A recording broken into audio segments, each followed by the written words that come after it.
So this happened to me in the Costco parking lot the other week, and I'll show you how to temporarily fix this and how to do a permanent fix. So you get in your truck and you try to shift gears and you realize that it's not connected to anything.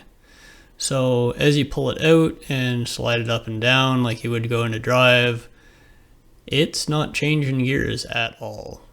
So roll down underneath your vehicle and just behind the front driver's side wheel, and about center of the vehicle, just to the driver's side, you're going to see that this right here, which is the shifting cable, has fallen off the peg that is attached to the shift lever on the transmission. What you'll be able to see here is that usually there's a bushing in here in this hole, and that will just click on to the rod that's coming out of the transmission.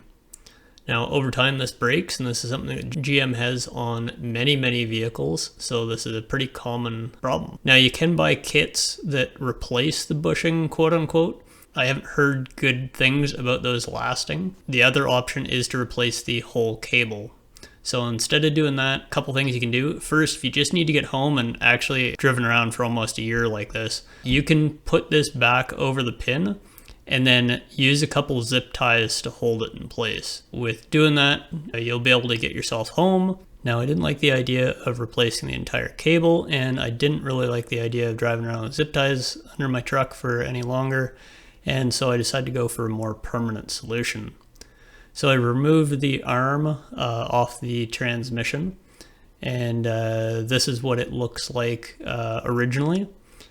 And then I started to grind off the back side of it, and then used a punch to punch out the pin that was came factory. Then I drilled that out and found a 1/4-inch bolt that was going to be long enough, and inserted that in and welded that up. So with that welded up, now I could use a bolt and actually bolt the existing transmission cable in place.